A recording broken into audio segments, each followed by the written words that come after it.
This episode is brought to you by Progressive Insurance. Fiscally responsible, financial geniuses, monetary magicians. These are things people say about drivers who switch their car insurance to Progressive and save hundreds. Because Progressive offers discounts for paying in full, owning a home, and more. Plus, you can count on their great customer service to help you when you need it, so your dollar goes a long way. Visit Progressive.com to see if you could save on car insurance. Progressive Casualty Insurance Company and Affiliates. Potential savings will vary. Not available in all states or situations. We are the Morning X. It's 99X Atlanta. I'm Barnes. That is Leslie Fram. Want to get into a music topic that was kind of kicked up here at the 99X Ranch that I want to get your opinion on. We'll get to it next. On the ranch, you know, it does pay to be a freeloader. You've heard about the freeloader flyway. Well, that's because you have to have the 99X freeloader app. And then inside, you'll see all sorts of things. Freeloader-only contests, select concert tickets, and more. Of course, you can stream us worldwide. So download it now, the 99X Freeloader app. It's brought to you by John Foy & Associates, Personal Injury. Get the strong arm. We got into a conversation about bands that peaked with their first record. And that's a tough one. It is, and there's some asterisks that you can put by it. So that's the question. Name a band that peaked with their first album. 470-741-4999. That's how you can call us. The band that started the conversation was Blind Melon. Now, their singer died. Tragically, that was why. Well, right. And that's what I was saying. And they were saying, no, but the band's the band. I'm like, no, the band's not the band. I mean, that's kind of hard to say, yeah, they peaked with their first record, but the creative force, arguably, behind it died in 95. Exactly. So that was a tough, and that's what kind of got the conversation going. Can you think of any other ones that you would think kind of... I need to think about this because we played so many bands in the 90s, and a lot of those bands obviously are still putting out music and touring. Okay, here's one. For argument's sake, what about Spin Doctors? That would be one. That's a good call. That album in 91, which was pre-99X, but we picked up on it and started playing, Two Princes and Little Miss Can't Be Wrong.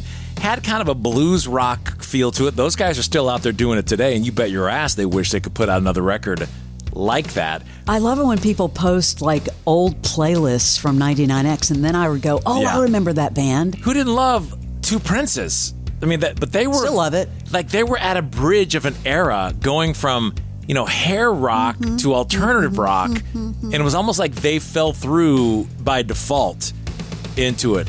Here's one that you could argue, Candlebox. That's a good one.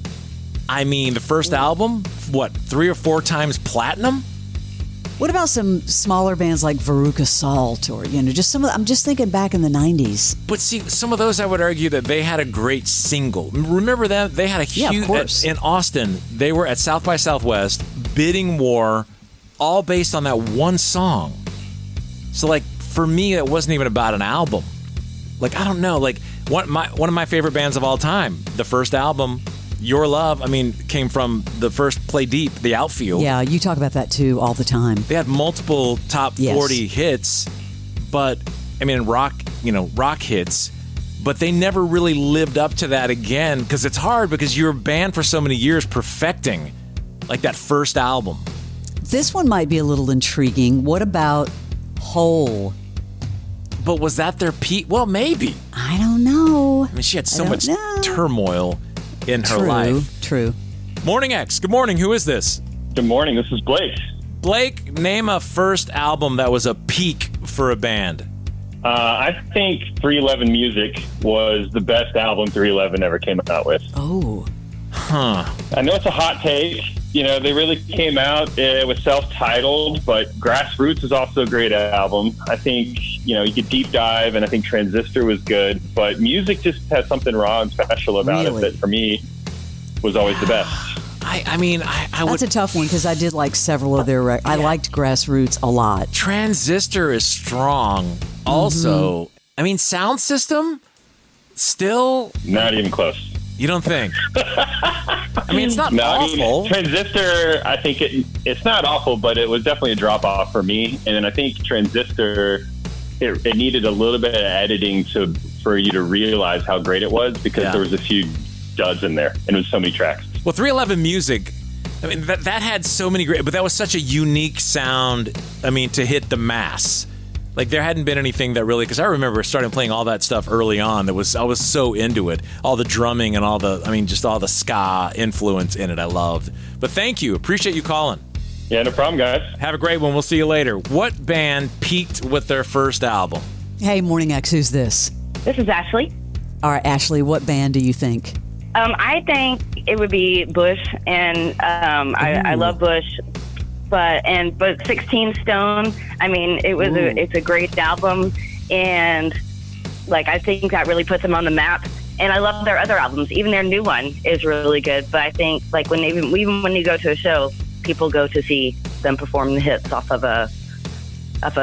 16 Stone. I don't know. That's a tough one because they got the bum rush for sounding too much like Nirvana with 16 Stone. But right. I mean, Razorblade Suitcase and The Science of Things both were huge albums. They were, but people go. I mean, just like I don't know if you guys saw the show with Shinedown. Yeah. They even on the set list. I don't think they did anything off of those Razorblade, and they did Come Down, Machine Head. They didn't do the little things. Because 16 Stone had all the hits. I mean, they're going to definitely but their other ones had hits though, but not as many. But not like Glycerine and little things. Yeah. Remember, we started playing Everything Zen. We got a cassette of it. What was the one? Everything Stains. They had one that was a crossover. Well, Chemicals Between Us did really well, but what was that song that was like showing up in TV shows? It was like a no, it wasn't upbeat at all. I don't remember that. I can't remember which one I'm trying to think of, but yeah, no, that's a good one for discussion. I think absolutely, because 16 Stone had so many hits. So, Thank you. Thanks, Ashley. Thank you very much. Thank you. You got it. Yes. Thank you. We'll see you later. Bye bye. What band peaked with their first album? Morning X. Good morning. Who is this? This is Jed. Jed, what do you think? From Peachtree City. What do you think, Jed, from Peachtree City? Man, I got to go with New Miserable Experience from the Gin Blossoms. Yeah. Yeah, I have to say that. Yeah, I think you're absolutely correct. They're kind of the same thing with The Outfield, what I was talking about. They had perfected those songs so much, and then when it came out, now remember, their key songwriter also died. The guy who wrote Hey Jealousy, Allison Road, and then they came out strong with that next album, but it never lived up to. I mean, they're still making money off that first album today, touring. I mean, there wasn't a miss on that album. You're right. If you think about those, I think 99X probably played those songs more than anyone else. If you think about Hey Jealousy, Found Out About You, I bet you anything we've played them more than any other station. I would agree. Until I Hear It From You. I mean, Allison Road. I mean, all those were just so. Oh, I loved Allison Road. Yeah, I love the jingly jangly alt rock. I mean, I just love that sound. That's a good one, dude. Thank you very much. Appreciate you listening to us. Of course. Y'all have a good one. Thank you out there in Peachtree City. We'll see you later. Okay, we're looking at you now. What band peaked with album number 1? 470-741-4999.